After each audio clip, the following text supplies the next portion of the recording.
Wherever you are, make it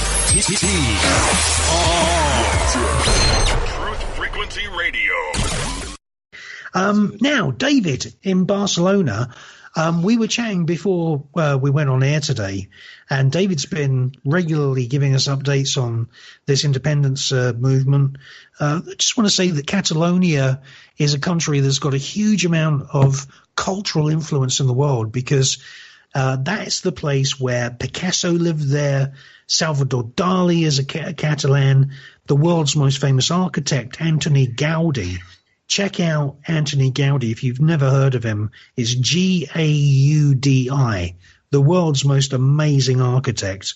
These people all come from Catalonia, and there's lots of other cultural influences as well, because Barcelona, which is the capital of Catalonia, is where the television industry and the film industry of Spain has been churning out a lot of very interesting movies. For example, there was a movie with Penelope Cruz and Tom Cruise, and I think it also had Kurt Russell in it, and it was called Vanilla Sky. That originated in Spain. It was originally a Spanish movie, and there are a lot of Spanish-speaking movers and shakers in the film industry, in the music industry. Barcelona is one of those cities that has really had a massive cultural influence for well over 100 years. And remember, the Constitution of Catalonia dates to the year 927 AD. So Catalonia is just as old as England, because England dates from the year 900 with, what was his name? King Alfred and Uther Pendragon. Well, Catalonia is just as old as that. Wow. So, David, are you with us? Yeah, I'm a tad younger than that, but I asked you, we were talking before we went on air today, and I asked you to sort of give us a little report about this amazing situation with the Spanish royal family, because the son-in-law of the king, if I'm right in saying that, he's in court and he's facing, if possibly, a 3-year prison sentence. Now, what is all of that about? Yeah, if I can briefly go into some two huge stories that might change the way Spain and Catalonia are conceived. One is about Jordi Bilbeny, which is this scholar that for 30 years has discovered that Columbus was from Barcelona. Oh, yeah. He has brought out an amazing book, which is called Inquisition and Decadence. Hang on a minute, David, because we're talking about Christopher Columbus. Yes. He was financed by the Vatican. And am I right? What do the official history books say? Do they say that he was Italian? The official books say he was Genoese, but I didn't want to, but this guy has proven, and it's something that we need to bring out into the world, because history was forged thanks to the Inquisition. Inquisition was not only pursuing people from other religions in Spain, but they were important in forging history. And they what this book is about, it shows how a lot of important books in the history of literature were originally written in Catalan, including El Quijote. Oh, yeah. And the Inquisition burned the first editions in Catalan, and they made a copy in Spanish, and they made the official version in Catalan disappear. And they did that through torturing people and putting people in prison to impose Spanish over Catalan language in Catalonia. And the official version says it's the market that did that change. But this is an amazing story, and I hope in due time we can bring that into the world, because it's something. I'll tell you what, David, I've got something to add to that, because I've been studying demonology, because I am making, and I still make, a series of documentary films all about this global network of secret societies. And, there are these occult books, which are called grimoires, which, these sick Satanists and cannibals and weird people who are members of these cults and Freemasons, they all study these so-called grimoire books. And the world capital of publishing grimoires was Toledo in Spain.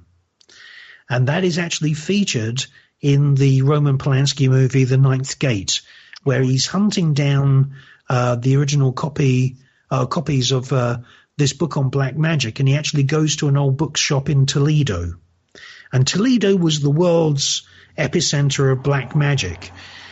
What's really interesting is that when the Arabian kind of invaders were pushed out of Spain, there were still some that were still living in Spain around the area of Barcelona, because they were being hired by very, very wealthy families. This is going back into the time when the Moorish invaders actually eventually left Spain or were pushed out. These were magicians who were able to speak Hebrew, they were able to speak Arabic, they spoke Spanish, they spoke all of the languages. And they were based in a kind of mystery school near Barcelona, and one of them is called Ibn Gabriel. Mm-hmm. And he used to encode black magic information into rhyming sentences, which he used to publish as if they were poems.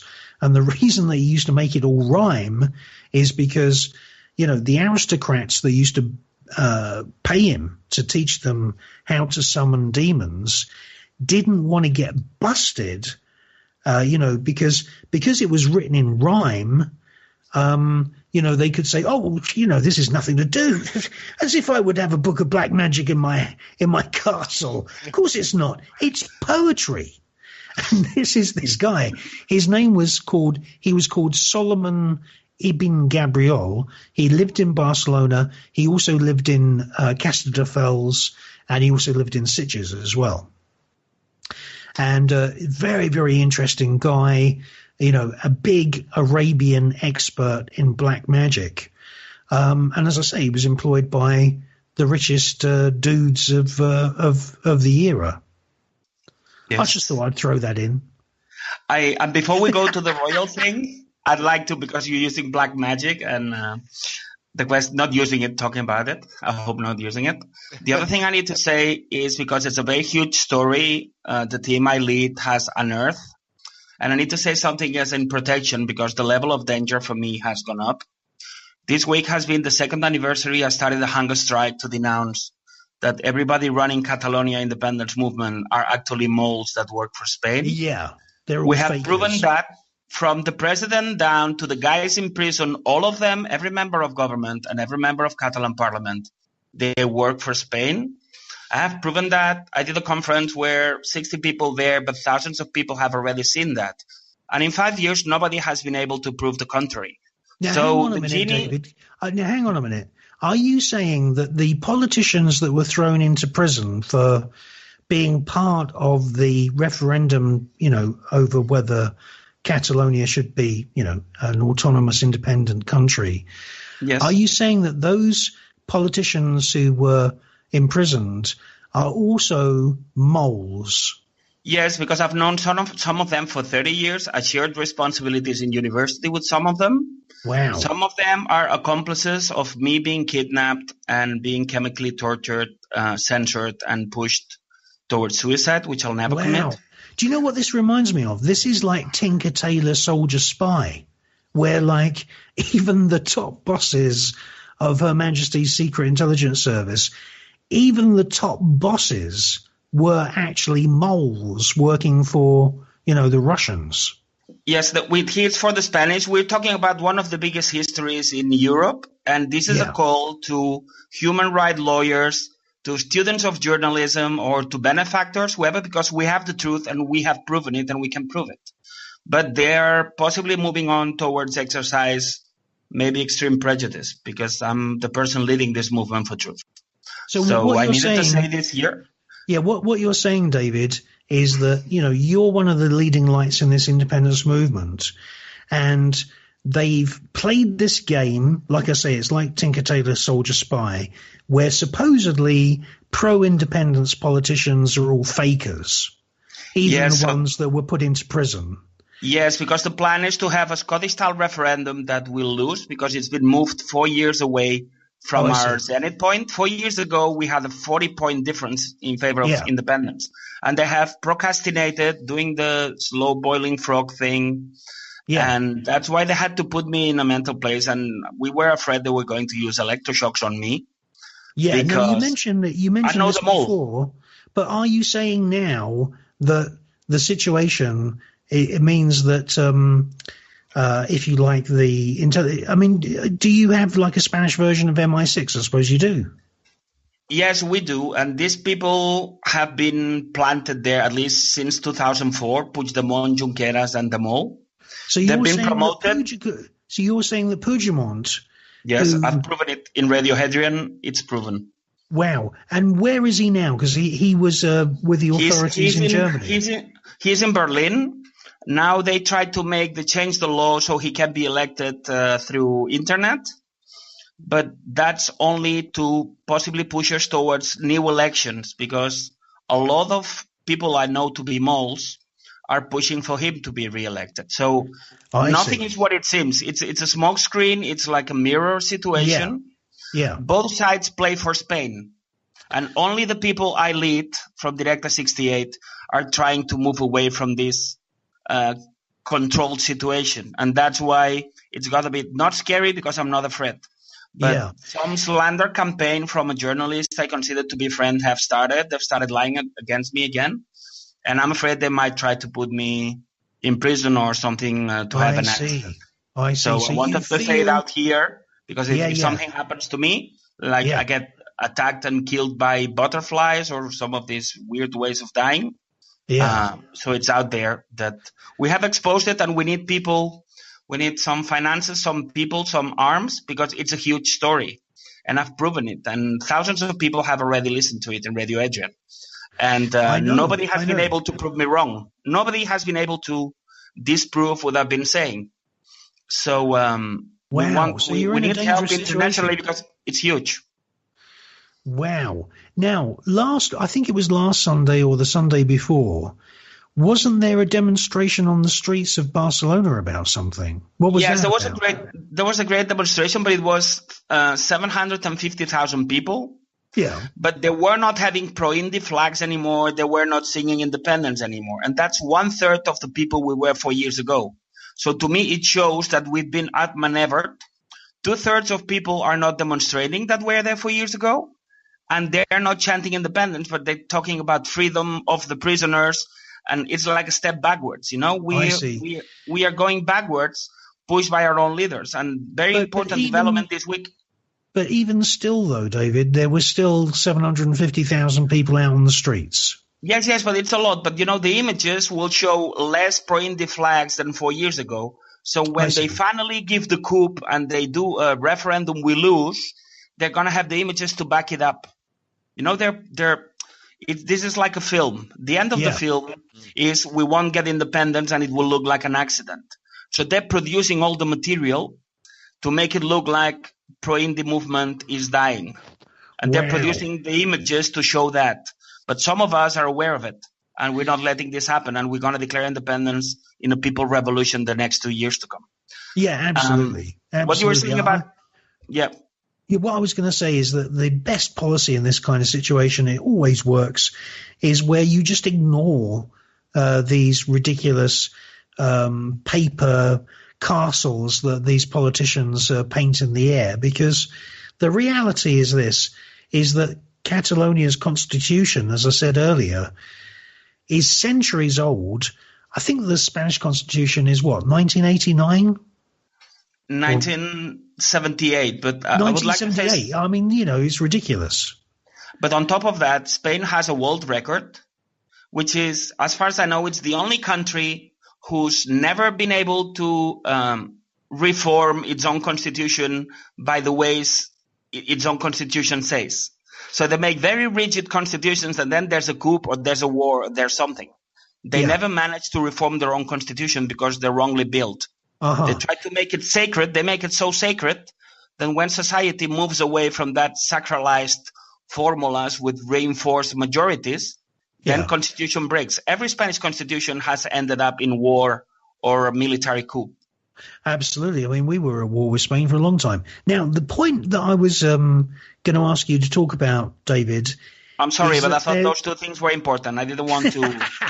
Okay. Now, the thing I want to say is that it seems that there is a feud, there is a war between certain members of the Spanish royal family. And the reason I think this is a very important thing for everybody to know about is because here we have the Spanish royal family dictating to millions of Catalonian people that they are not allowed to have a democratic vote, where meanwhile within the palaces of the Spanish royals we can see that they're fighting amongst each other.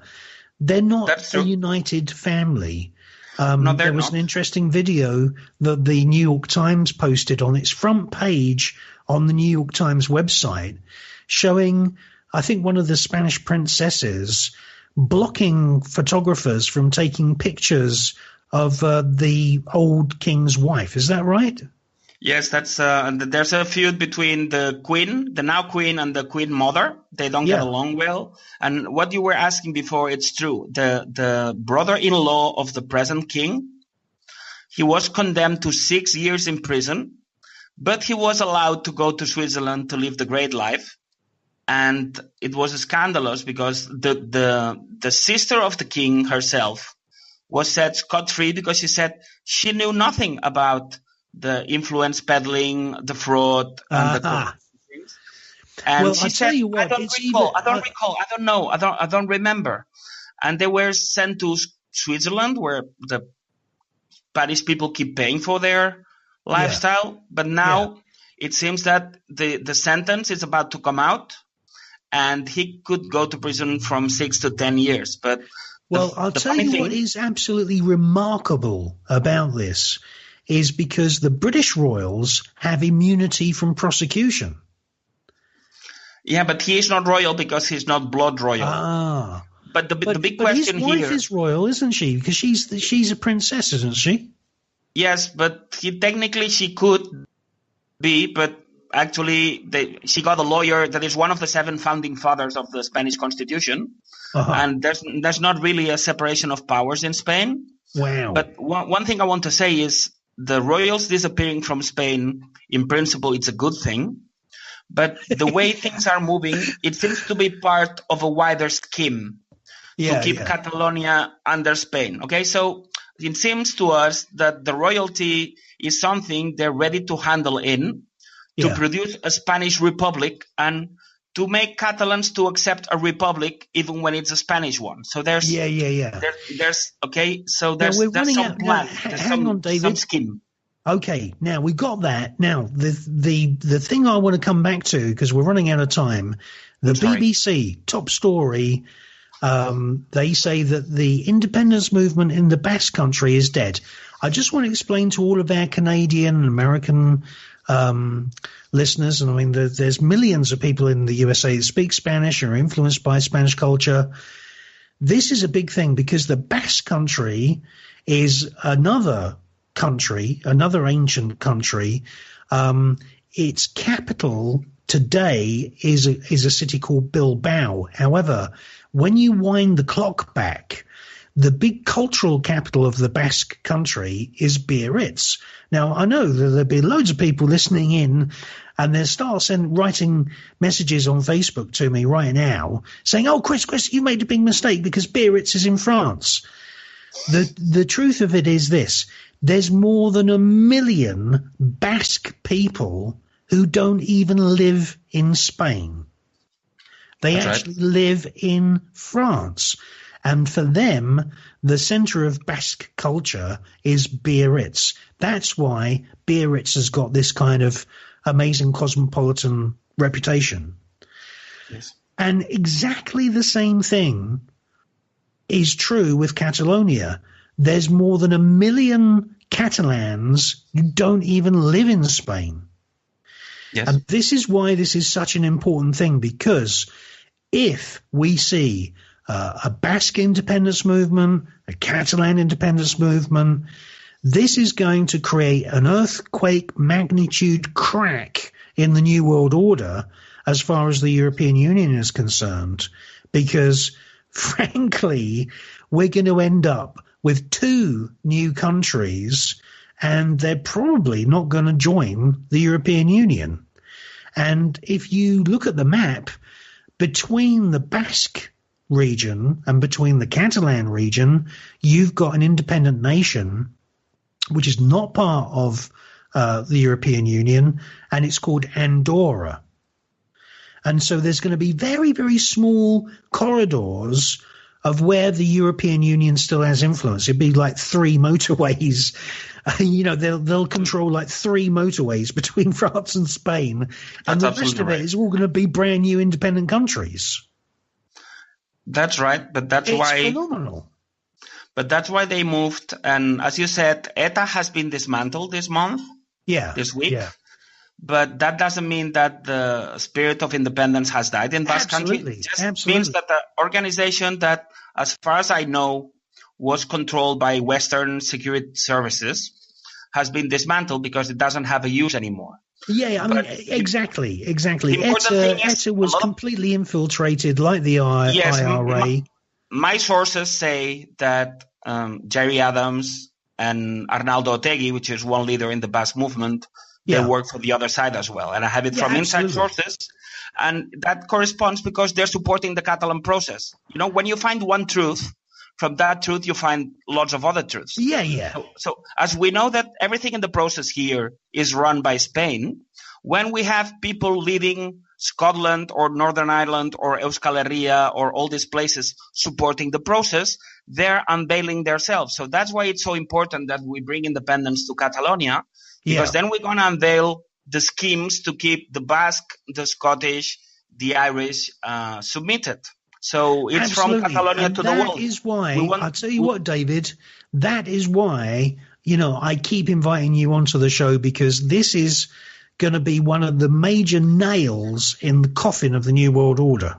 Yeah. I'm certain we're making this happen. And if you had been there Thursday, you had seen people cheering and you saw how people are sharing. They're craving the truth, and we're going to make this happen. And as I usually say, Visca Catalunya Lliure, and thanks for your help in making this happen. That's all right, mate. As long as you name a street or one of those big squares after me, I'll be happy. We'll do that, but normally it only happens after you die, so I hope it takes some years. Okay, now we're coming to the end. But if you're in a hurry, we can arrange that. That'd be great. We're coming to the end of the show. Thanks to David, and we'll see you again next week. Take care, everyone.